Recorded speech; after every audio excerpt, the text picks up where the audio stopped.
almost 10 months of winter, the Arctic, the land at the top of the world, lies fiercely cold. Here, trees can never grow. The sea and the land freeze deeply. This is the world of the Eskimo, of Anak Kluk, the hunter, of Ainga, his wife, little Naia, his daughter, and Mosisi, their son. For days in winter, the sun will never rise. On days in summer, it will never set. With the coming of spring, the sea ice breaks and drifts away from the islands. This is the time of the year when the Eskimos move from their winter camps to spring hunting grounds. Anak Kluk and his family load all of their belongings on the sled, called a chromatic, for the journey to distant bays in the east where they hope there will be better hunting.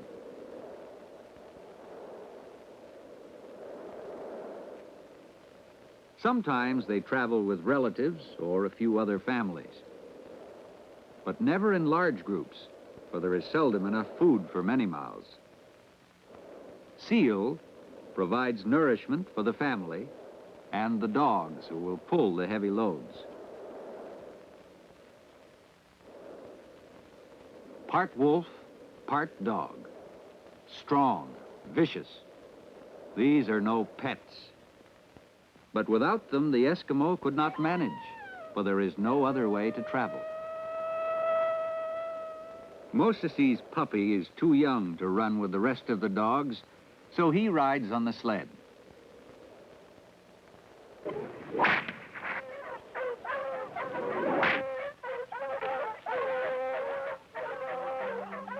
The journey begins.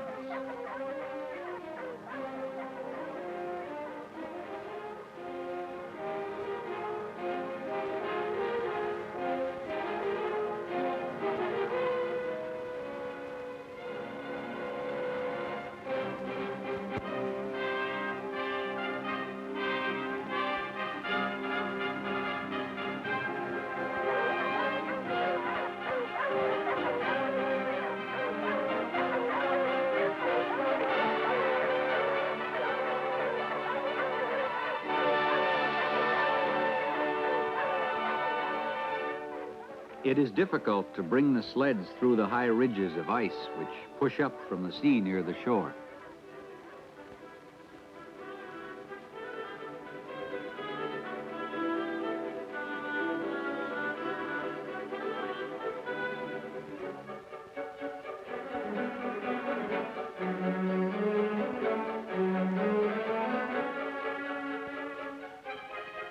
Once on the smooth ice of the bay, it is easier running.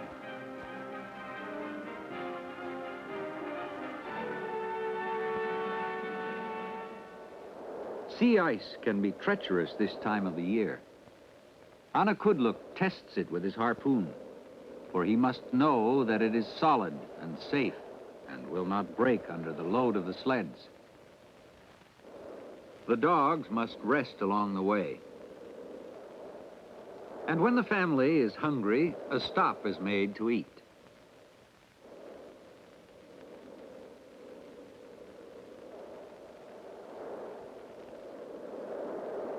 An oil stove is used to melt the snow, which Anak Kluk cuts to make tea. Nearly everyone drinks tea in the Arctic. It helps keep one warm, they say.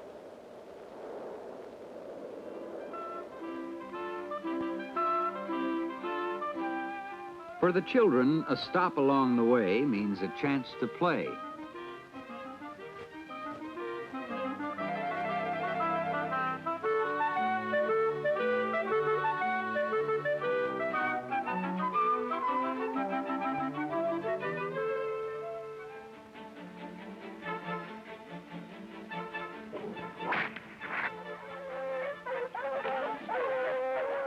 All too soon, the chromatics are underway again. The hissing of the runners on the ice. The barking of the dogs. The sting of a freezing wind. There are many miles ahead. So it goes. Until at last, a campsite is chosen.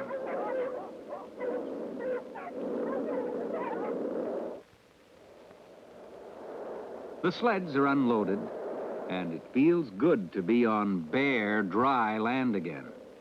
Good now to be able to sleep and eat without the cold of the ice and snow beneath you. The snow has begun to melt from the barren ground called tundra, and though frozen deep down, the land thaws on top. In the spring and summer, most Eskimos live in canvas tents, which they buy at the trading posts. These are the summer igloos. Igloo is an Eskimo word meaning home.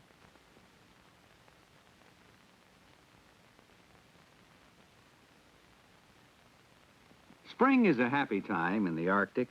The children can play ball during the long days of warmer weather.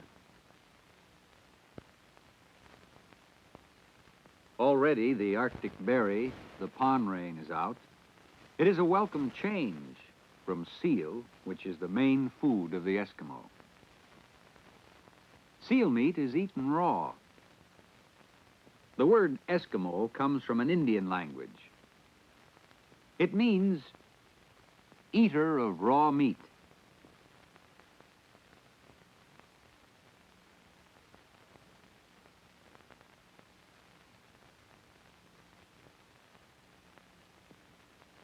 Besides seal, the Eskimos eat bannock, which is a kind of hard bread cooked over the oil stove. Tea sometimes substitutes for soap and water.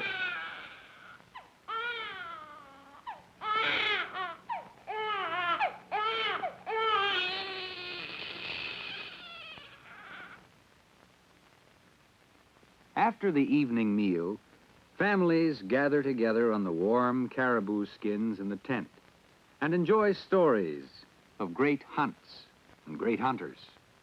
They make jokes about one another and laugh. There is little else to do.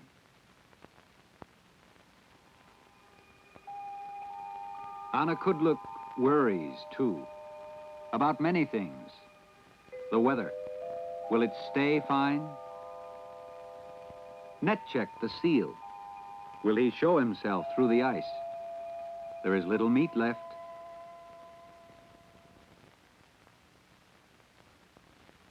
But it is now time to rest. For tonight, it is good to be warm. Tomorrow, there will be work for all. Sealskin will be cut to make new boots, and Ainga will gossip much, too, with her friend Nuna. It is Moses's job to feed the dogs. Food is scarce, and they fight over every piece.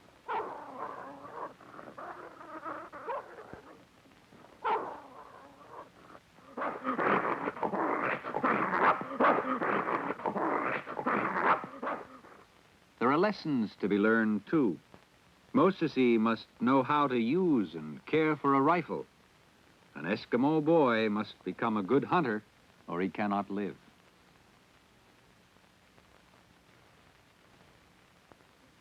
The heavy parkas made from caribou skins will protect them from the cold of the sea ice during the many days of hunting which lie ahead. The fur of the inner parka is turned toward the body, and the other to the outside. This provides the greatest warmth, for even though spring has come, it can still be very cold in the Arctic as they search for food.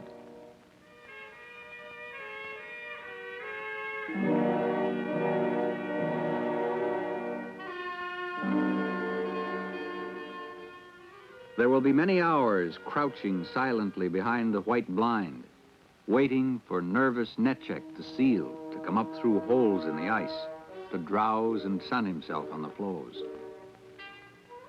Anak Kluk has seen Netchek. Should the seal wake, the hunter can hide behind the blind and not be seen.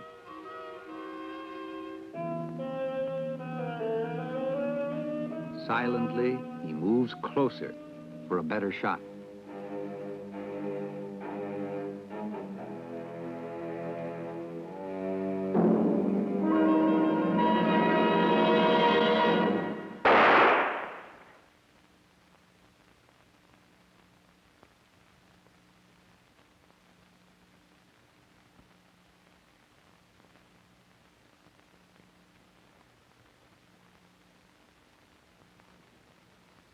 Mosesi is learning the ways of a good hunter. But there are other things to learn, too. There are fish to be had for those who know how to get them. A hole is chopped in the ice, and the fish is speared as it swims by. Sometimes jigging is better. A strip of bright cloth is tied to the hook and then jiggled to attract the fish. Anak Kluk sets several traps to catch Tiriginiak, the white fox, whose fur he will trade. The bait is placed near the trap and covered with snow. More snow is cut to cover the trap.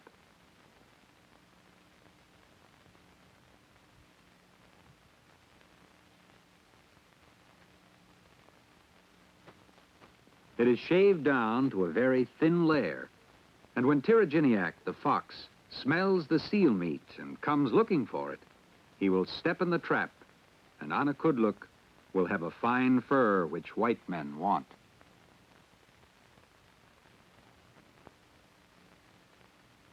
Not far from the spring camping grounds is the familiar red and white Hudson Bay post, to which the family comes to trade. These visits to the post are the best times of the year. The trader is an old friend and speaks the Eskimo language. These are fine pelts, Anak Kluk. They'll bring you a good price.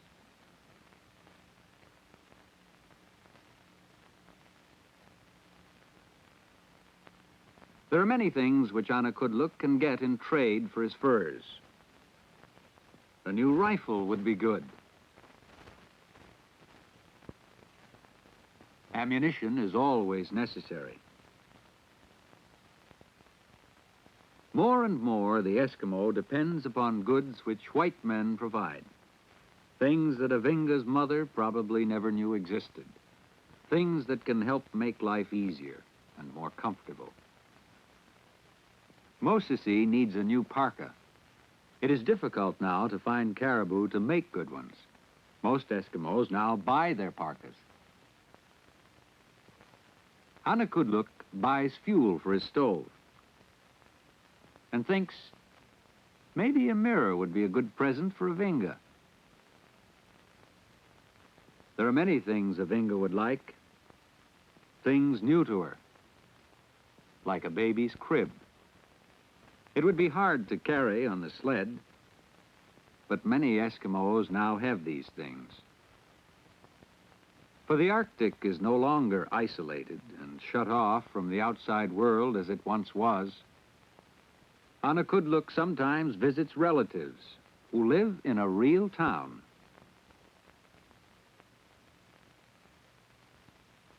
Eskimos who live in regular houses have regular jobs, washing machines, and even refrigerators.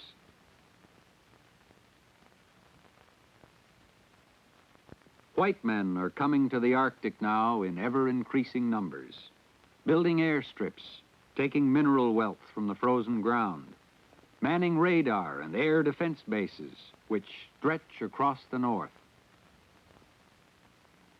There are jobs for Eskimos who learn very quickly about such things as repairing engines and building houses. Anak Kluk's brother works as a carpenter, and his children go to a modern school. Here they learn about the outside world, which the Eskimos so little of until only a few years ago.